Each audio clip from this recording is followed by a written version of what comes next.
बिस्मिल्लाहिर्रहमानिर्रहीम। अस्सलाम वालेकुम। आप सब दोस्तों को DN वॉइस में खुश आमदीद कहते हैं।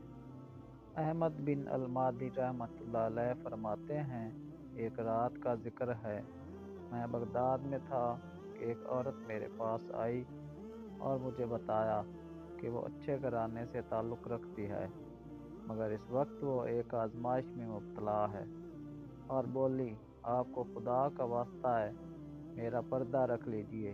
तो मैंने कहा, आखिर बताओ तो सही, तुम किस आजमाइश में मुब्तला हो?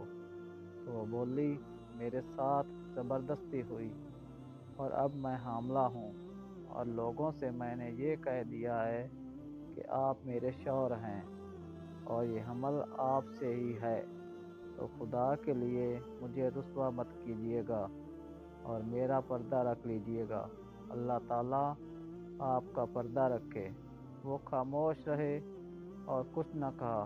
फिर वो औरत चली गई।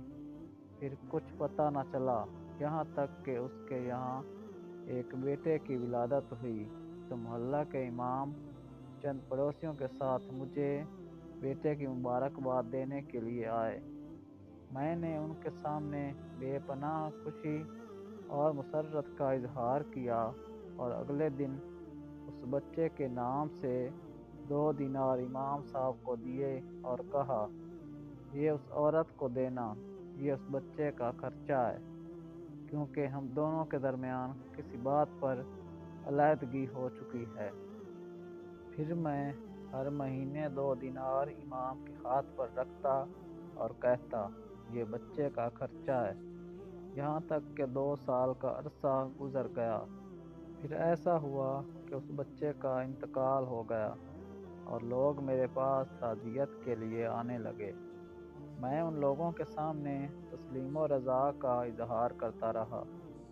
1 माह गुजरने के बाद एक रात वो औरत मेरे पास आई और साथ में वो दिनार भी लेकर आई जो मैं इमाम के हाथ उसे भेजा करता था, और कहने लगी, अल्लाह ताला आपका इसी तरह पर्दा रखे जैसा कि आपने मेरा पर्दा रखा।